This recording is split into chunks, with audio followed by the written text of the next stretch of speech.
আপনি যখন আপনার নাভি বরাবর আঙুল দিচ্ছেন, আপনার 3-4 আঙুল ঢুকে যাচ্ছে, তাহলে কি হচ্ছে? কিভাবে আপনি আপনার নিজেকে আরো বেটার একটা ভার্সনে গড়ে তুলবেন? এবং ওই সময়টাতে আমরা যে ভুলটা করি, আমরা দেখা যায় ইন্টারনেটে ভেসে থাকা বিভিন্ন যে তথ্যগুলো থাকে, আমরা ওগুলোকে আকাশ থেকে বাতাস থেকে নামিয়ে নিয়ে নিজের লাইফে অ্যাপ্লাই করার চেষ্টা করি এবং আলটিমেটলি আমরা কোনো সিদ্ধান্তে পৌঁছতে পারি না, বরং নিজের ক্ষতি করি এবং আমরা নিজেকে আরো বেশি বিষণ্ণতার ভিতরে নিয়ে যাই, কারণ আমরা আমাদের নিজেকে ভালোবাসতে পারি না। ওই সময়টাতে আমাদের নিজেদের প্রতি অনেক বেশি সেলফ ডাউট চলে আসে। আরও যে জিনিসগুলো কষ্ট দেয়, নিজের ইনসিকিউরিটি থেকে আমরা ফিল করি আমার পার্টনার হয়তো আমাকে আর ভালোবাসে না, বা এরকম বিভিন্ন রকমের ইনসিকিউরিটি নিজের ভেতরে চলে আসে। আর আশেপাশের মানুষরা তো 2 ডিগ্রি উপরে আপনাকে কথা শোনাতে ছাড়বে না, এত মোটা হয়ে গিয়েছে কেন, চুলগুলাও তো পড়ে যাচ্ছে, নিজের একটু যত্ন নাও না, শুধু কি বাচ্চার দিকে তাকালে হবে, স্বামী তো ছেড়ে চলে যাবে, হাজারো এরকম কথা থাকে। সো এই ডাউটগুলো থেকে কিভাবে অ্যাকচুয়ালি আমি আমার নিজের সেকেন্ড প্রেগনেন্সিতে নিজেকে বের করে আনলাম, বা কিভাবে আমি আমার 80 কেজি থেকে 57 কেজিতে পৌঁছে গেলাম, এই জার্নিটা আজকে আপনাদের সাথে শেয়ার করব। প্রথমত, অন্যান্য সব মায়েদের মতো আমারও কিছু কমপ্লিকেশন ছিল, আমারও কিছু কষ্ট ছিল, আমারও স্ট্রাগল ছিল। আজকে আমি এই জায়গায় দাঁড়িয়ে আপনার সাথে যখন বলছি, কখনোই এটা ভাববেন না যে আমার জার্নিটা খুব স্মুথ ছিল এবং আমি খুব টিপটপ একটা লাইফ লিড করে আজকে এখানে দাঁড়িয়ে ক্যামেরার সামনে আপনাদের কাছে বলে যাচ্ছি। না, স্ট্রাগল সবার লাইফেই থাকে। মূলত আমার প্রেগনেন্সিতে আমার জেস্টেশনাল হাইপোথাইরয়েডিজম, জেস্টেশনাল ডায়াবেটিস ছিল, পাশাপাশি ওজনটাও বেড়ে যাচ্ছিল। সো আফটার ডেলিভারি আমার ওজন 80 কেজি হয়ে যায় এবং প্রচণ্ড হাঁটু ব্যথা ছিল। ডায়াস্টেসিস রেক্টি একটা টার্ম, যেটা আমি বলছিলাম একটু আগে, যে নাভি বরাবর আপনি হাত আঙুল ঢুকালে দেখবেন 3 আঙুল বা 4 আঙুল ঢুকে যায়, ওরকম 3 ফিঙ্গার 4 ফিঙ্গার গ্যাপ আমারও ছিল। কিন্তু যেহেতু আমি অলওয়েজ একটা ফিট লাইফ বা অ্যাথলেটিক লাইফে ছিলাম, এই যে এক্সস্টন আমি নিতে পারছিলাম না, হাঁটু ব্যথা আমার নিতে কষ্ট হচ্ছিল, রেগে যাচ্ছিলাম, আউটবার্স্ট হচ্ছিল। এবং ওই সময়টাতে আমার বড় মেয়ে একদিন আমাকে নক করলো এবং বললো যে, মা, তুমি কিন্তু খুব রেগে যাচ্ছ, তুমি কিন্তু এমন মানুষ ছিলে না, তুমি খুব হাসি খুশি ছিলে এবং তুমি আমাকে নিয়ে দৌড়ে বেড়াতে, তোমার অনেক উত্তেজনা ছিল, ছোট মানুষ বোঝাতে পারছিল না। কিন্তু আমি জাস্ট এটা বুঝতে পারছিলাম, সে বলতে চাচ্ছে যে, মা, তোমার ওই উদ্যমটাকে আমি মিস করি, তোমার ওই ফিটার ভার্সনটাকে আমি মিস করি, তুমি এখন কেমন যেন খুব ক্লান্তি নিয়ে, এক্সস্টন নিয়ে জাস্ট চুপ করে এক জায়গায় ঝিম মেরে বসে থাকো। সো ওই দিনটা আমি আমার নিজেকে আস্তে আস্তে বললাম যে আমি আমার নিজেকে একটা বেটার ভার্সন গিফট করতে চাই এবং আমি আমার ফ্যামিলিকে আমার বেটার ভার্সন গিফট করতে চাই। তখন ওই সময় আমার মনেও ডাউট ছিল যে হ্যাঁ, যদিও আমি নিউট্রিশন নিয়ে পড়াশোনা করেছি, যদিও আমি সাইকিয়াট্রিস্ট, তারপরেও আমার ভিতরে ডাউট ছিল, যদি আমি ডায়েট ফলো করি আমার বাবু কি কোনো কারণে দুধ কম পাবে, বা আমি যদি এক্সারসাইজ শুরু করি আমি কি আসলে ফলো করতে পারবো, আমি কি লেগে থাকতে পারবো, নাকি আমি আবার ছেড়ে দিয়ে মাঝ পড়তে ফেরত আসবো। ওই সময়টাতে আমার ফ্যামিলি মেম্বাররা আমাকে অনেক বেশি পরিমাণে হেল্প করেছেন। সবসময় হয়তো ওনারা হেল্প করতে পারেননি, কিন্তু যতটুকু সম্ভব কথার মাধ্যমে ওনারা অলওয়েজ আমার পাশে ছিলেন। আশেপাশের মানুষরা যে বাঁকা কথা শোনাতে চায়, ওনারা তো অবশ্যই শুনিয়েছেন, কিন্তু আমি আমার নিজেকে অলওয়েজ ওই বাউন্ডারিটা সেট করে রেখেছিলাম যে আমার ফ্যামিলি মেম্বার বাদে কারো বাঁকা কথায় আমি কান দেব না, নিজের ইনার ভয়েসে কনভার্ট করতে দিব না। এবং আমি আলটিমেটলি আমার নিজের জন্য যেটা অ্যাপ্লিকেবল ওরকম একটা স্ট্রাকচার ডায়েট আমি ফলো করা স্টার্ট করেছি। একেবারে কি খুব না খেয়েছিলাম না, আমি কোনো রকম ক্র্যাশ ডায়েটে যাইনি, বা আমি কি একেবারে অনেক বেশি খাওয়া দাওয়া করছি, বা একেবারে আমি যদি বলি লাগামহীন খাওয়া দাওয়া, ওটাও কিন্তু আমি প্রেগনেন্সির পরে কখনোই করিনি। অন্তত এটুকু আমি জানি যে আমি আমার বাচ্চাকে দুধ খাওয়াবো দেখে যা ইচ্ছা তাই মন চাইলেই বা ক্রেভিং হলে সবকিছু আমি খাবো না, যেটা আমি আমার ফুল প্রেগনেন্সিতে এবং আফটার ডেলিভারি আমি এটা খুব স্ট্রিক্টলি ফলো করেছি। আমার যতটুকু দরকার আমি অলওয়েজ অতটুকুই খেয়েছি। সাথে আমি যেটা অ্যাড করেছি, হেলদি লাইফস্টাইলটা আস্তে আস্তে করে আমি আমার ফুড হ্যাবিটটাকে মেনটেন করেছি, আমার যতটুকু দরকার অতটুকু খেয়েছি। বাবু যেন পর্যাপ্ত পরিমাণে দুধ পায়, এই জায়গাটা অলওয়েজ আমার মাথায় ছিল।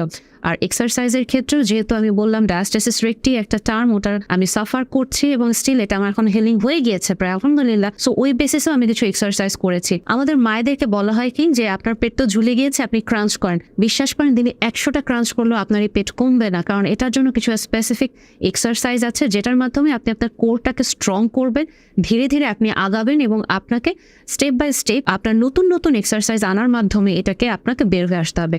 ইন্টারেস্টিং ব্যাপার, আমি ইউটিউব ঘেটে দেখলাম, আমি যদি বলি মামি টামি বা বাচ্চা জন্ম দেওয়ার পরে এই যে পেট ঝুলে যাচ্ছে, এটা ঠিক করার জন্য ইউটিউবে যে এক্সারসাইজগুলো দেওয়া আছে, আমি খুব দাবির সাথে বলতে পারি এগুলো ফলো করলে আপনার পেট তো কমবেই না, বরং আপনার যে ফাঁকটা আছে ওটা আরো বেড়ে যাবে এবং আলটিমেটলি আপনার হার্নিয়াতে কনভার্ট হতে পারে। সো এই জায়গাটাও আমি আমার ফিজিওথেরাপিস্টের সাথে কথা বলে, আমি আমার গাইনোকোলজিস্টের সাথে কথা বলে, ওরা যখন আমাকে ক্লিয়ার করেছেন যে আপনি এক্সারসাইজ স্টার্ট করতে পারবেন, আমি এক্সারসাইজ শুরু করেছি। আমার জন্য যে এক্সারসাইজগুলো অ্যাপ্লিকেবল আমি ওগুলো ফলো করেছি, আমার জন্য যে ডায়েট প্ল্যান অ্যাপ্লিকেবল ওটা ফলো করেছে। আমি কি কোনো স্পেসিফিক আনকমন খাবার খেয়েছি, মিষ্টি কুমড়ার স্যুপ বা বাদাম ভাজা বা একেবারে না খেয়ে থাকা, বা ধরেন অনেক দামি দামি কোনো খাবার খেয়েছি? বিশ্বাস করেন নর্মাল ভাত, মাংস, মাছ, ডিম, দুধ, ডাল, এগুলো শাকসবজি আর নর্মাল পানি, এগুলো খেয়ে আমি আমার ওজনটাকে নিয়ন্ত্রণে এনেছি। কিন্তু আমার জন্য, আমার বডি টাইপের জন্য, আমার মেটাবলিক হেলথের জন্য যতটুকু প্রয়োজন জাস্ট আমি অতটুকু ফলো করেছি।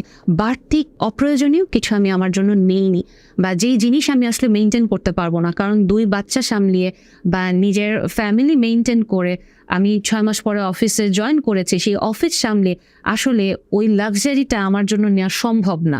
সো যেই জিনিসটা শর্টকাটে আমাকে হেল্প করবে ওই জিনিসটা বা ওই পদ্ধতিটা আমি ফলো করে গিয়েছি। এবং আরেকটা জিনিস যেটা আমি একটু বলবো, যে শুধুমাত্র স্ট্রাকচার ডায়েট বা এক্সারসাইজ আপনাকে যতটুকু হেল্প করবে, আপনার পারিপার্শ্বিক কিছু পরিবর্তনও আপনাকে কিন্তু ভূমিকা রাখবে আপনার এই ওজনটাকে আস্তে আস্তে নিয়ন্ত্রণে আনতে।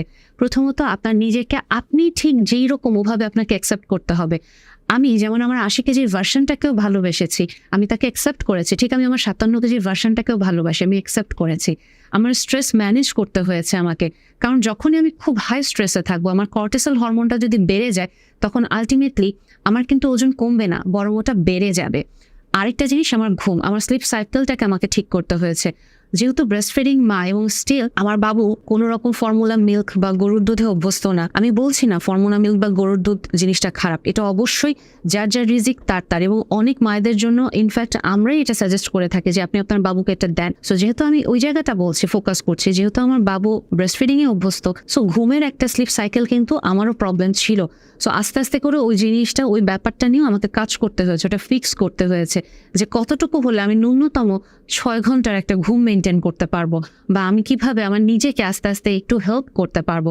সো ওভারঅল এই জার্নিটাতে structure diet, structure exercise plan, plus আপনার স্ট্রেস কন্ট্রোল, আপনার স্লিপ সাইকেলটা মেনটেন করা, নিজেকে অ্যাকসেপ্ট করা অ্যাজ ইউ আর, প্রত্যেকটা জিনিস আমাকে হেল্প করেছে আজকে এখানে দাঁড়িয়ে আপনাদের সাথে আমার এক্সপিরিয়েন্সটা শেয়ার করতে। সো দয়া করে আমি অনুরোধ করব, ইন্টারনেটে যে তথ্যগুলো আকাশে বাতাসে ঘুরে বেড়ায়, বা অন্যজনের লাইফে যেটা ফিট ইন করেছে আপনার লাইফে ওটা ফিট ইন করবে, ওটা হুবহু আপনাকে ফলো করতে হবে, এই কাজটা কখনো করবেন না। আপনার জন্য আপনার প্ল্যান স্পেসিফিক, আপনার জন্য আপনার প্ল্যান ইউনিক। সো আপনার জন্য যেটা অ্যাপ্লিকেবল ওটা ফলো করে আপনি আগাবেন, নিজেকে অ্যাকসেপ্ট করেন, আশেপাশের মানুষের যত কথাই আসুক না কেন আপনি এগিয়ে যান। আরেকটা জিনিস, আপনি যখন দুগ্ধ দান করেও আপনি ডায়েট ফলো করবেন, আপনাকে কিন্তু আশেপাশ থেকে অনেকেই বলতে পারে তোমার এত শুকানোর দরকার কি, বা এত এত আধুনিক মা হওয়ার দরকার কি, বা বিভিন্ন রকমের আজে বাজে কথা আপনার কানে ঢুকবে। ওগুলো দয়া করে নিজের ভেতরে আনবেন না। বা অনেকে যদি আপনার ওজন নিয়েও আজে বাজে কথা বলে, আপনাকে ইনসিকিউর করে দিতে চায়, ওটাও নিজের ভেতরে আনবেন না। আপনি কি হতে চান ওটা যেমন আপনি ভিজুয়ালাইজ করবেন, তেমন আপনি আপনার এই জার্নিটাকে ভালোবাসবেন। আপনার ফুডের সাথে আপনার একটা হেলদি রিলেশনে আসতে হবে।